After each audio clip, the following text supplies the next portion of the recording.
تب ہی تو منہ کے بل گرا دیا گیا مجھے۔ اچھی طرح میرے کردار سے واقف ہونے کے باوجود صرف چند لمحوں میں آپ نے اپنی زندگی سے مکھن میں بال کی طرح نکال دیا، بے رحم موت مرنے کے لیے اکیلا چھوڑ دیا۔ آپ کو کیا لگتا ہے میں پھر وہی غلطی دہراؤں گی؟ نہیں عباد، میرے اندر اب اور مسمار ہونے کی ہمت نہیں ہے۔ خدا کا واسطہ ہے آپ مجھے میرے حال پر چھوڑ دیں۔ یہ محراب وہ محراب نہیں تھی جسے اس نے اپنی زندگی میں بھرپور چاہت کے ساتھ شامل کیا، اور پھر ایک چھوٹی سی بدگمانی پر چپ چاپ بنا کسی بات کی تحقیق کیے اسے اپنی زندگی سے نکال بھی دیا تھا۔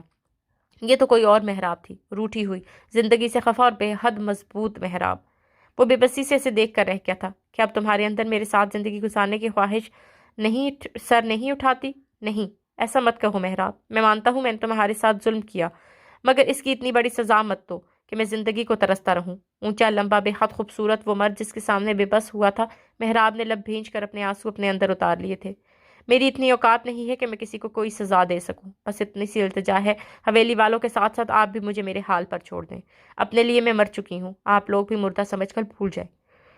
میرے بس میں نہیں ہے یہ، فوراً سے بیشتر اس نے کہا تھا۔ محراب نے رخ پھیر لیا تھا۔ میری مشکلات مت بڑھائیں بات، خدا کا واسطہ ہے آپ کو، میں تمہیں کھونے کا حوصلہ نہیں رکھتا محراب، کسی قیمت پر بھی نہیں۔ آپ مجھے کھو چکے ہیں عباد، اب گڑے مردے اکھاڑنے کا کوئی فائدہ نہیں ہے۔ ٹھیک ہے جیسا تم کہو، مگر اس کا یہ مطلب نہیں کہ میں تم سے دستبردار ہو رہا ہوں۔ جس طرح زارون نے گھٹیا چال چل کر تمہیں مجھ سے الگ کیا ہے، میں بھی اسی طرح تمہیں اس سے الگ کر کے پھر سے اپنی زندگی کا حصہ بناؤں گا، یاد رکھنا تم۔ بس کر دیں آپ، خدا کا واسطہ ہے آپ کو، مجھے فٹ بال کیوں سمجھ لیا ہے آپ نے؟ کیا میرے کوئی جذبات اور احساسات نہیں؟ میں انسان نہیں ہوں؟ وہ چلائی تھی۔ عباد اسے دیکھ کر رہ گیا تھا۔ جائیں آپ یہاں سے، اور دوبارہ زندگی میں کبھی پلٹ کر مجھے اپنی شکل مت دکھائیے گا۔ کئی بار کسی بارود کی طرح وہ پھٹ گئی تھی۔ عباد نے لب بھینچ لیے تھے۔ ٹھیک ہے، مگر یہ جنگ ابھی یہیں ختم نہیں ہوئی ہے محراب۔ جب تک زارون عبدالرحیم زندہ ہے، سمجھ لینا سکون کی نیند حرام ہے مجھ پر۔ آپ کا مسئلہ ہے یہ، میرا اس سب سے کوئی لینا دینا نہیں۔ جتنا بے رحم وہ اپنے لب و لہجے کو کر سکتی تھی اس نے کر لیا تھا۔ عباد ایک پرشکوہ نگاہ اس پر ڈالنے کے بعد وہاں سے نکل گیا تھا۔ محراب نے اس کے گیٹ سے نکلتے ہی لاک لگایا اور پھر وہیں زمین پر بیٹھ گئی تھی۔ آنسوؤں کا سیلاب تھا کہ امٹ امٹ پڑ رہا تھا۔ شب کے 12 بج رہے تھے، مگر ابھی تک زارون کے گھر واپسی کا کوئی امکان نہیں تھا۔ اجنبی علاقے کے اجنبی گھر میں دن تو اس نے جیسے تیسے گزار لیا تھا، مگر شام اور شام کے بعد رات گزارنے کا خوف اس کی ہڈیوں کا خون خشک کر رہا تھا۔ زارون سے کچھ بعید نہیں تھا کہ وہ پوری رات گھر نہ آتا۔ اسے ستانے کے لیے وہ کچھ بھی کر سکتا تھا۔ بنگلے کی لائٹ آن تھی، مگر اس کے باوجود اسے خوف محسوس ہو رہا تھا۔ زندگی پہ پہلی بار وہ بالکل اکیلی کسی اجنبی جگہ پر چپ چاپ رو رہی تھی۔ صبح سے پانی کی ایک بوند بھی اس کے اندر نہیں گئی تھی۔ پچھلے 3 روز سے ویسے ہی اس نے برائے نام کھانا کھایا تھا، اب تو بھوک کی وجہ سے باقاعدہ چکر آنے لگے تھے۔ کیسی عجیب بے بسی تھی کہ بے گناہ ہونے کے باوجود وہ اذیت ناک سزا کاٹنے پر مجبور تھی۔ خوف اور بھوک کے غلبے نے اس کی نیند بھی اڑا رکھی تھی۔ گزرتا ایک ایک لمحہ اس کے لیے صدیوں پر بھاری تھا۔ تبھی ٹھیک 12:30 بجے وہ واپس لوٹا تھا، ڈھیر سارے شاپنگ بیگز کے ساتھ۔ تھکا تھکا سا وہ قدرے پریشان دکھائی دے رہا تھا۔ محراب سرسری نگاہ اس پر ڈالنے کے بعد ٹھس سے وہیں بیٹھی رہی تھی۔ تبھی وہ اس کی طرف متوجہ ہوا تھا۔ ایک کپ چائے مل سکتی ہے؟ نہیں، وہ رکھائی سے بولی۔ زارون کے چہرے پر عمر آنے والی ناگواری صاف دیکھی جا سکتی تھی۔ کیوں سارا دن پیچھے کیا حال چلاتی رہی ہو؟ یہی سمجھ لو تو ٹھیک ہے، پھر مجھ سے بھی کسی فیور کی توقع مت رکھنا۔ پاگل نہیں ہوں میں جو تم سے کسی فیور کی توقع رکھوں گی۔ وہ جلی بیٹھی تھی۔ زارون گھور کر رہ گیا۔ چلو اچھی بات ہے، میرا کیا ہے، میں تو باہر سے کچھ نہ کچھ کھا پی کے آ جاؤں گا۔ تم مرنا دن رات اس بنگلے میں بھوکی۔ مرنا ہی تو چاہتی ہوں، تمہارے جیسے جانور کے ساتھ ذلت آمیز زندگی گزارنے سے 1000 درجے بہتر ہے کہ میں بھوکی مر جاؤں۔ وہ کہاں ادھار رکھنے والی تھی؟ زارون کے تلووں پر لگی، سر پر بھجی۔ اسی زبان درازی کا نتیجہ ہے جو آج بھگت رہی ہو، مگر مجال ہے جو باز آ جاؤ۔ پتہ بھی ہے کتنا ٹیڑھا بندہ ہوں میں۔ تم اب میرا کچھ نہیں بگاڑ سکتے زارون عبدالرحیم، جتنا برا کر سکتے تھے کر چکے ہو، اب میں نہیں ڈرتی تم سے۔ اچھا، اس کی بے خوف سے آنکھوں میں دیکھتے ہوئے وہ قریب چلا آیا تھا۔ تو میں اب تمہارا کچھ نہیں بگاڑ سکتا ہے نا؟ کچھ تھا اس کی آنکھوں میں جس نے ایک پل کے لیے محراب کو سہما دیا تھا۔ اگلے ہی پل اس کی چمکتی نگاہوں سے خوف کھاتی وہ رخ پھیر چکی تھی، مگر زارون نے دائیں ہاتھ سے اس کا جبڑا دبوچ کر اس کا رخ پھر اپنی طرف موڑ لیا تھا۔ تمہاری وجہ سے، صرف تمہاری وجہ سے مجھے تمہاری بہن اور اس کی سگی چچا زاد کو موت کے منہ میں دھکیلنا پڑا، اپنے باپ بھائی اور چچا کی نظروں سے گرنا پڑا۔ کیسی کیسی پلاننگ نہیں کی صرف تمہیں پانے کے لیے، اور تم ہو کہ ابھی بھی آنکھیں دکھا رہی ہو۔ اتنا کچھ ہو جانے کے باوجود بھی عقل ٹھکانے نہیں آئی تمہاری۔ دائیں ہاتھ سے اس کا جبڑا دبوچتے اس نے اپنا منہ عین اس کے منہ کے قریب کیا تھا۔ محراب کی سانس الجھنے لگی تھی۔ میں نے کہا تھا نا، چاہے کچھ بھی ہو جائے تم گولی کا نشانہ نہیں بنو گی، اور دیکھو میں نے اپنا وعدہ وفا کیا۔ اب میں کہہ رہا ہوں تم میرے سوا دنیا میں کسی دوسرے مرد کی نہیں ہو سکو گی. یہ وعدہ وفا کرنے کا وقت بھی آ چکا ہے. اپنا منہ اس کے کان میں گھسائے تقریباً سرگوشی میں اس نے اسے مطلع کیا تھا. وہ تڑپ کر رہ گئی تھی. چھوڑو مجھے. مگر وہ کہاں اس کی خواہش کا احترام کرنے والا تھا. اسے تو اپنی بات پوری کرنی تھی, اندر کے فرسٹریشن نکالنی تھی. تبھی اس کے آہنی وجود کے سامنے وہ ریت کی دیوار بنی مسمار ہوتی گئی. تقریباً رات 2 بجے کے قریب اس نے اپنے بستر پر اسے سسکتا چھوڑ دیا تھا. محراب کو لگا جیسے نایاب کی طرح اس کی بھی موت ہو گئی ہے. وہ شخص اس کے تصور سے بھی زیادہ بے حس اور شفاق تھا. اس وقت بھی جب وہ اس کے دیے گئے زخموں پر سسک رہی تھی, وہ بنا اس کی تکلیف کی پرواہ کیے بے نیاز کمرے سے نکل گیا تھا. اگلی صبح وہ تیز بخار میں پھنک رہی تھی. زارون رات شاور لینے کے بعد پیٹ پوجا کر کے سکون کی نیند سو چکا تھا. اب وہ جس حال میں تھی اسے اس کی کوئی مطلب نہیں تھا. اس کی آنکھ دن کے قریب 11:15 بجے کھلی تھی, وہ بھی اپنے ہی موبائل کی تیز رنگ سے. قدرے غنودگی میں بھی اس نے ہاتھ بڑھا کر موبائل ہاتھ میں لیا تھا. بڑے بھائی کی کال تھی. اس کی نیند پھک سے اڑ گئی. السلام علیکم بھائی. وعلیکم السلام. کہاں ہو؟ کیوں خیریت؟ نہیں خیریت نہیں ہے. بابا سائیں کو رات شدید ہارٹ اٹیک آیا ہے. ہم لوگ فوراً شہر کے ہسپتال کے لیے نکل رہے ہیں, مگر اس کی حالت بہتر نہیں ہوئی. ڈاکٹرز کے مطابق اگلے 12 گھنٹے بہت اہم ہیں. کچھ بھی ہو سکتا ہے. ان کا لہجہ اس کی پریشانی کی چغلی کھا رہا تھا. زارون بے چین ہوا اٹھا تھا. یہ کیا کہہ رہے ہیں بھائی؟ بابا کو کچھ نہیں ہو سکتا. اس کا لہجہ کپ کپایا تھا جب وہ بولے. اللہ کرے ایسا ہی ہو. تو مل لو آ کر, معافی مانگ لو, نہیں تو ساری عمر کا پچھتاوا رہ جائے گا. اللہ نہ کرے بھائی. آپ مجھے ہاسپٹل کا بتائیں, میں فوراً پہنچ رہا ہوں. ٹھیک ہے آ جاؤ. کہتے ہی انہوں نے فوراً کال کاٹ کر اسے ہاسپٹل کا نام اور لوکیشن سینڈ کر دی تھی. زارون نے میسج ملتے ہی فوراً بستر چھوڑ کر اور منہ پر ٹھنڈے پانی کے چھپاکے مار کر اپنا والیٹ اور موبائل اٹھاتے ہوئے فوراً گھر سے نکل گیا تھا.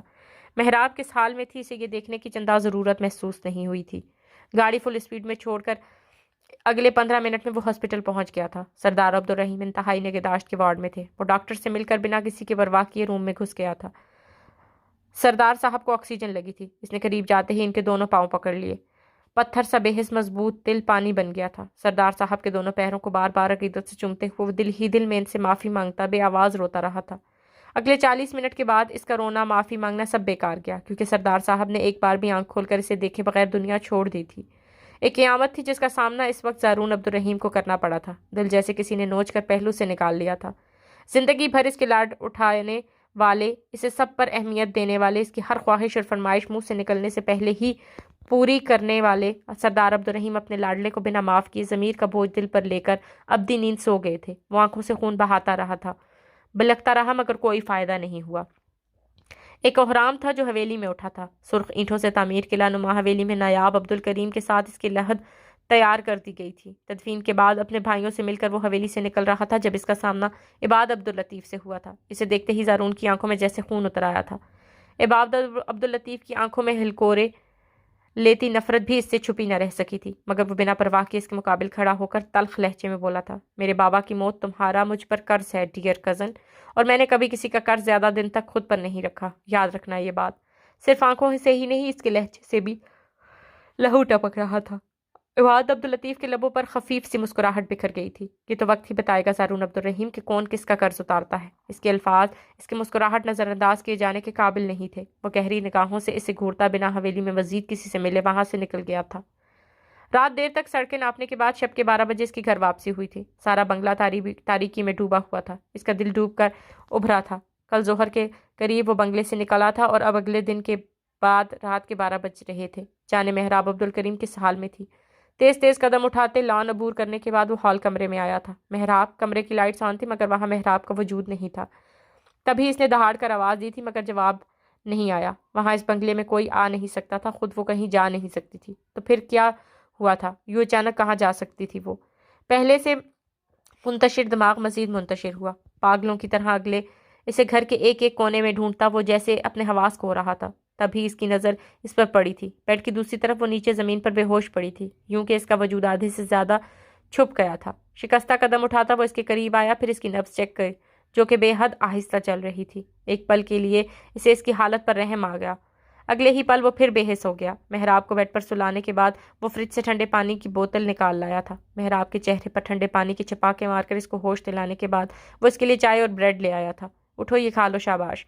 محراب کی کھلی آنکھ کی سرخی سے نگاہ چراتے ہوئے اس نے خلاف توقع نرم لہجہ اختیار کیا تھا. جواب میں محراب کی آنکھیں پھر بند ہو گئی تھیں. ایک تو مسلسل بھوک کی نکاہت, اوپر سے تیز بخار نے اسے نچوڑ کر رکھ دیا تھا.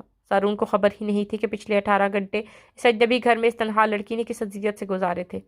وہ جو چند گھنٹے کہیں اکیلی نہیں رہتی تھی، پچھلے 18 گھنٹوں سے اکیلی تھی۔ اسی خوف نے اس کے اعصاب سلب کر دیے تھے۔ زارون نے اس بار اس کی پلکیں بند ہونے پر پوری پانی کی بوتل اس کے سر پر انڈیل دی تھی۔ آنکھیں کھولو مہراب، تمہارے باپ کا نوکر نہیں ہوں میں جو یہاں بیٹھ کر تمہیں ہوش میں لانے کی کوششیں کرتا رہوں گا۔ اس بار اس کی آواز بلند ہوئی تھی، مگر مہراب کی حالت میں کوئی فرق نہیں آیا تھا۔ تب بھی وہ خالی بوتل غصہ سے اس پر پھینکتے ہوئے وہاں سے اٹھا تھا۔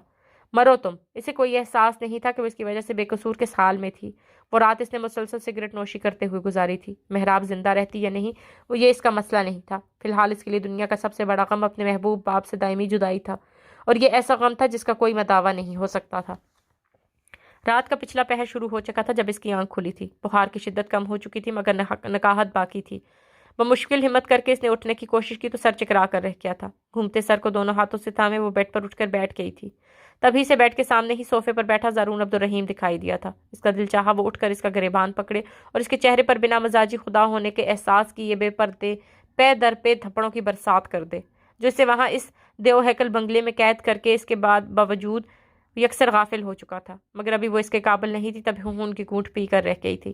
زارون نے اسے اٹھ کر واش روم کی طرف جاتے دیکھا تھا۔ وہ نڈھال تھی، وہ بے حصہ اپنی جگہ بیٹھا رہا تھا۔ مہراب واش روم سے باہر آئی تو اسے بھوک کا احساس ہوا تھا۔ کچھ پکا کر کھانے کی ہمت ہی نہیں تھی اور زارون سے ایسی نیکی کی امید رکھنا بیکار تھا۔ تبھی وہ اسے نظر انداز کرتی چکراتے سر کے ساتھ کمرے سے باہر نکل گئی تھی۔ کچن میں چائے کا سامان موجود تھا۔ اسے غنیمت جانتے ہوئے اس نے فوراً چائے بنا کر وہاں سلیب پر رکھے سامان میں ڈھونڈ کر بسکٹ نکال لیے۔ بھوک سے دہائیاں دیتے معدے کے لیے فی الحال یہی بہت تھا۔ ایک پیکٹ بسکٹ کے ساتھ چائے پی کر وہ کمرے میں واپس آئی تو زارون جیسے اس کا انتظار کر رہا ہو۔ لائٹر سے سرگرد سلگاتے ہوئے اس نے ایک سرسری نگاہ مہراب کے شکستہ وجود پر ڈالی تھی۔ کل صبح حویلی جانا ہے، تیار رہنا۔ کیوں؟ بے ساختہ حیران ہوتے ہوئے اس نے اسے دیکھا تھا۔ بات ہی ایسی تھی، بھلا جس حویلی سے وہ ہمیشہ کے لیے تعلق توڑ آئی تھی، اس حویلی میں واپسی ایک سوالیہ نشان ہی تو تھی۔ زارون نے گہرا کش لے کر دھواں فضا میں چھوڑ دیا تھا۔ ضروری ہے اس لیے؟ میری ضرورت نہیں ہو سکتی حویلی والوں کو۔ میں نے کب کہا کہ حویلی والوں کو تمہاری ضرورت ہے؟ میں تو یہ کہہ رہا ہوں کہ فی الحال وہاں جانا ضروری ہے۔ وہی تو پوچھ رہی ہوں، میرا وہاں جانا کیوں ضرور ہے، جبکہ مجھے خود حویلی والوں نے سولی چڑھا کر وہاں سے دربدر کر دیا ہے۔ اس کے لہجے میں ٹوٹے کانچ سے جبن تھی۔ زارون کو اس کے الفاظ بے حد ناگوار گزرے، تاہم وہ ضبط کر گیا۔ تمہیں سولی چڑھانے والا دنیا میں نہیں رہا، اس لیے۔ اس بار اس کا لہجہ دھیما تھا۔ مہراب ہل کر رہ گئی۔ کیا کہا تم نے؟ اسے جیسے اپنی سماعتوں پر یقین ہی نہیں آیا۔ زارون نے اذیت سے پلکیں موند لیں۔ اپنی بات بار بار دہرانے کا قائل نہیں ہوں میں۔ کل صبح تمہیں میرے ساتھ حویلی چلنا ہے اور بس۔ اسے اگر بعد عبداللطیف کی طرف سے ملنے والی دھمکی کا خوف نہ ہوتا تو شاید وہ کبھی اسے اپنے ساتھ حویلی نہ لے جاتا، مگر اب اسے یہاں اکیلے چھوڑنا خطرے سے خالی نہیں تھا۔ جو شخص اپنے تیز ترین خفیہ ذرائع سے اس کے جرائم کا پتہ لگا سکتا تھا، اس کے لیے اس لڑکی کا پتہ لگانا قطعی مشکل نہ تھا، اور وہ جو اس لڑکی کے لیے اپنا سب کچھ گنوا کر بیٹھا تھا، اب کسی طور اس سے دستبردار ہونے کو تیار نہیں تھا۔ مگر یہ بات مہراب عبدالکریم نہیں جانتی تھی کہ تب بھی وہ تلخ لہجے میں بولی تھی۔ پورے 18 گھنٹے مجھے اس جہنم میں مرنے کے لیے اکیلا چھوڑ کر اب تمہیں اس بات کا احساس ہوا ہے کہ مجھے تمہارے ساتھ اس خونی حویلی میں جانا چاہیے؟ ہاں، میں نہیں جاؤں گی۔ میں نے تمہاری اجازت نہیں لی، تمہیں صرف انفارم کیا ہے۔ تم مر کیوں نہیں جاتے زارون عبدالرحیم؟ وہ زج ہوئی تھی۔ زارون کے لبوں پر تلخ سی مسکراہٹ بکھر گئی۔ تمہاری بددعاؤں نے میرے باپ کی جان لے لی، کیا یہ کافی نہیں ہے؟ Shut up. وہ ہرٹ ہوئی تھی۔ زارون سگریٹ کے بگولے بنا کر کمرے کی فضا کو بوجھل کر رہا تھا۔ اگلی صبح نہ چاہتے ہوئے بھی وہ اس کے ساتھ حویلی جانے کے لیے گاڑی میں آ بیٹھی تھی۔ کل رات جو عذاب اس نے بنگلے کی تنہائی میں سہا تھا، پھر سے وہی عذاب دوبارہ سہنے کی ہمت نہیں تھی اس میں۔ تبھی وہ گاڑی میں آ بیٹھی تھی۔ زارون نے اسے بھی اپنی فتح کے کھاتے میں درج کرتے ہوئے چپ چاپ گاڑی حویلی کے راستے پر ڈال دی تھی۔ اگلے پون گھنٹے کے بعد وہ زارون کے ساتھ حویلی پہنچی تو مریم بیگم اسے دیکھتے ہی یوں اس سے لپٹ کر روئی تھی گویا وہ برسوں بعد ملی ہو۔ مہراب حیران سی انہیں دیکھ رہی تھی۔ حویلی میں اس وقت سردار عبدالرحیم اور نایاب کے لیے کل خوانی میں ختم قرآن پاک کا انتظام ہو رہا تھا۔ مہراب میں سب کے درمیان بیٹھنے کی ہمت نہیں تھی، لہٰذا کسی سے ملے بنا وہ سست روی سے چلتی اپنے کمرے میں آ گئی تھی۔ مریم بیگم بھی اس کے ساتھ ہی اٹھائی تھی۔ کیا حال بنا لیا ہے تم نے اپنا مہراب؟ کیا بہت تشدد کرتا ہے زارون تم پر؟ اسے بیڈ پر لٹاتے ہوئے وہ فکرمندی سے بولی تھی۔ مہراب کے لبوں پر مجروح سی مسکراہٹ بکھر گئی تھی۔ کیا فرق پڑتا ہے امی، قسمت میں تو یہی لکھا ہے۔ میں نے منع کیا تھا درس میں مت جاؤ، مگر تم نے میری نہیں سنی۔ درس میں نہ جاتی تو کیا ہو جاتا امی؟ اس نے جو ٹھان لی تھی وہ کرنی تھی۔ درس چھوڑ بھی دیتی تو حویلی میں ہی کوئی نہ کوئی الزام لگا دیتا۔ نایاب کے ساتھ جو ہوا بھول گئی آپ؟ نہیں، کچھ نہیں بھولی میں، بس اسی دن سے ڈرتی ہوں، میرا ڈر میرے سامنے آ گیا۔ ڈرنا چھوڑ دیں امی، ہمارے پاس اب کھونے کے لیے کچھ نہیں رہا۔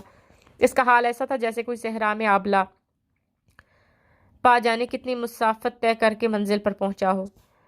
مریم بیگم اسے دیکھ کر رہ گئی تھیں۔ کاش میں تمہارے لیے کچھ کر سکتی میری بچی۔ وہ آزردہ تھی۔ محراب اپنی ہتھیلیوں کو دیکھتی اداسی سے مسکرا دی۔ میرے لیے نہیں، کاش آپ نایاب کے لیے کچھ کر سکتی۔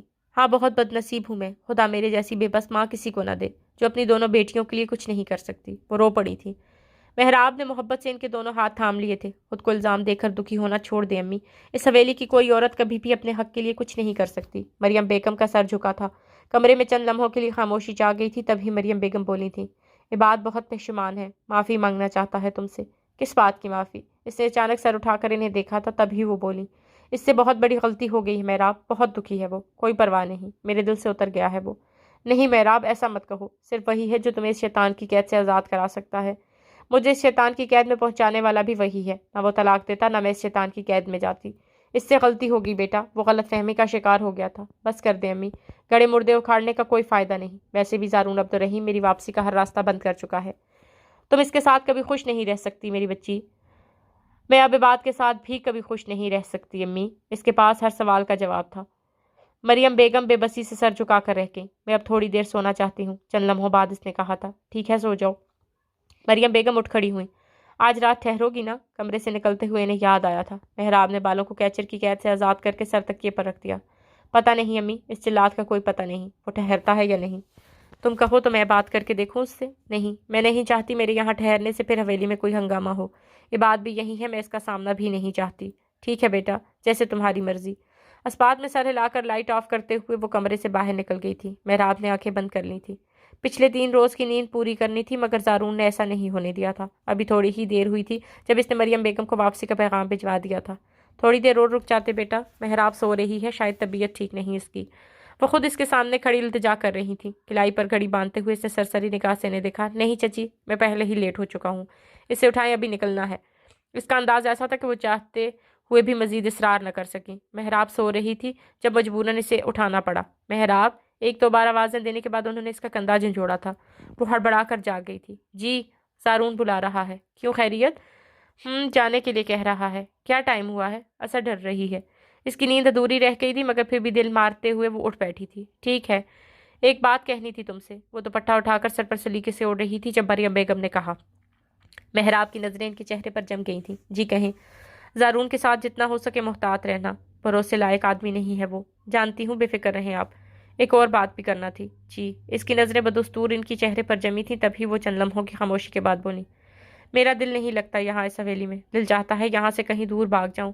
کبھی کبھی رات میں اچانک گھبراہٹ شروع ہو جاتی ہے، آنکھ کھلتی ہے تو نایاب نظر آتی ہے، کبھی ہنستے ہوئے، کبھی روتے ہوئے، کبھی گول گول گھومتے ہوئے۔ میں بہت ڈر جاتی ہوں محراب، ساری رات سو نہیں سکتی۔ ان کے چہرے پر درد رقم تھا۔ محراب کا دل جیسے کسی نے ٹکڑوں میں کاٹ دیا تھا۔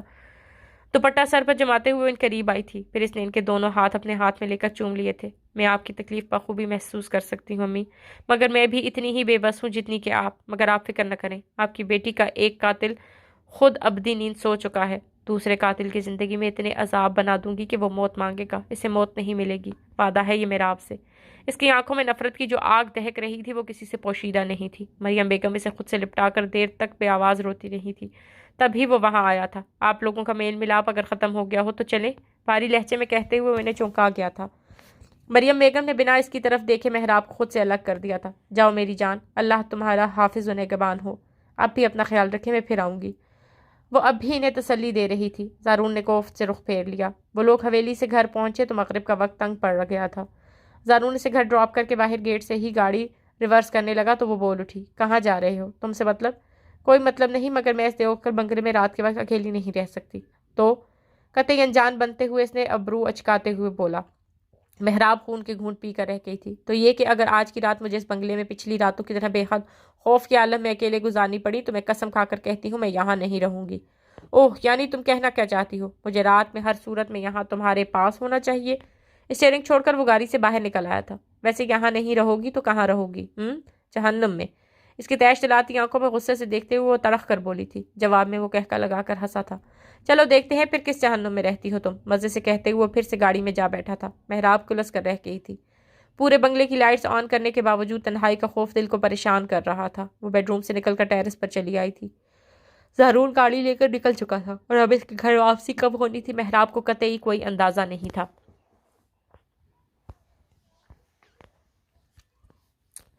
سنو، تم نے کبھی ساحل پر بکھری ریت دیکھی ہے؟ سمندر ساتھ بہتا ہے مگر اس کے مقدر میں ہمیشہ پیاس رہتی ہے۔ سنو، تم نے کبھی صحرا میں جلتا پیڑ دیکھا ہے؟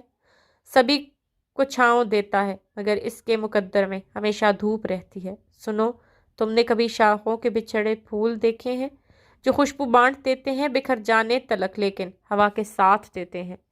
سنو، تم نے کبھی میلے میں بجتا ڈھول دیکھا ہے؟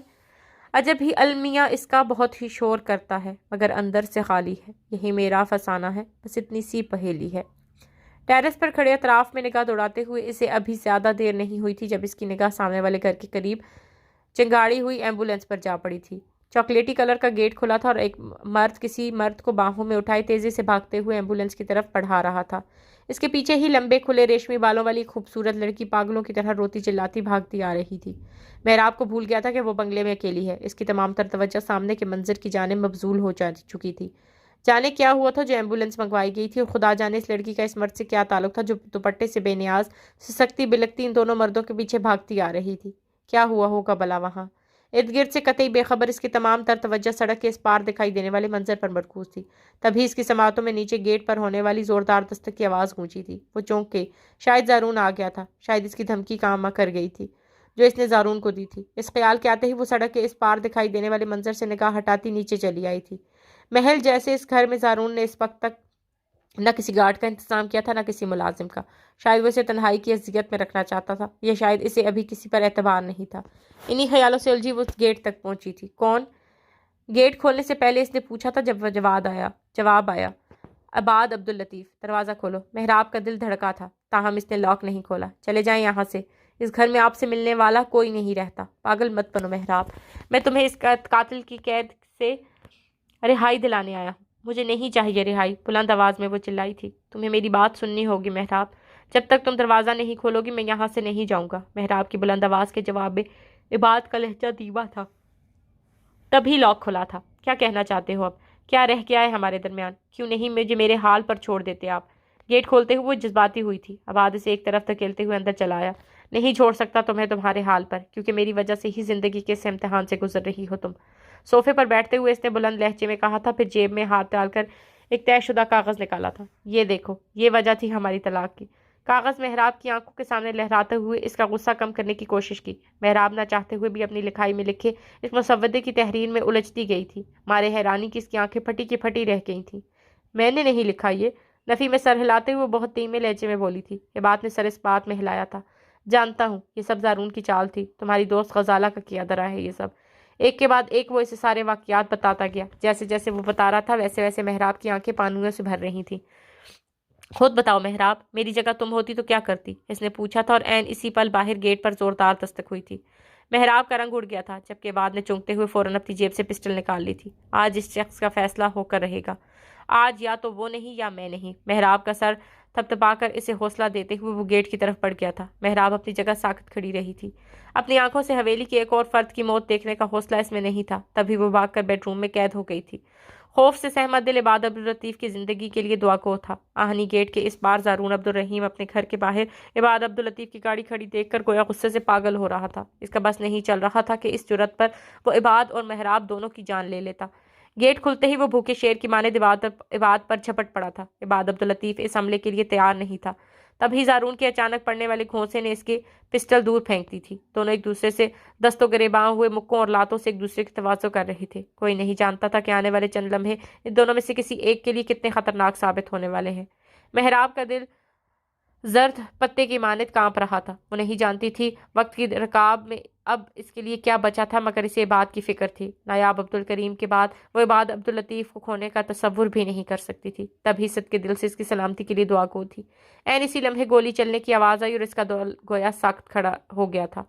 کیا ہوا ہوگا؟ یہی سوچ اور فکر اسے کمرے سے باہر روڈ کی جانب کھلنے والے گلاس ونڈو کے قریب لائی تھی۔ اگلے ہی پل اس نے دیکھا باہر روڈ پر زارون عبدالرحیم کی گاڑی کے عین قریب عباد خون میں لت پت نیچے زمین پر چت پڑا تھا۔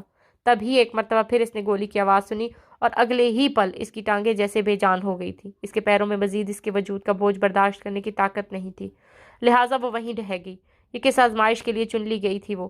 ایک کے بعد ایک یہ کیسے عذاب ٹوٹ رہے تھے اس پر۔ گھٹنوں کے گرد بازو لپیٹے خالی ذہن سے زمین پر بیٹھی اب وہ اپنی سزا کا انتظار کر رہی تھی۔ یقیناً عباد عبداللطیف کے جسم میں گولیاں اتار کے زارون عبدالرحیم کو اب اس کی طرف آنا تھا۔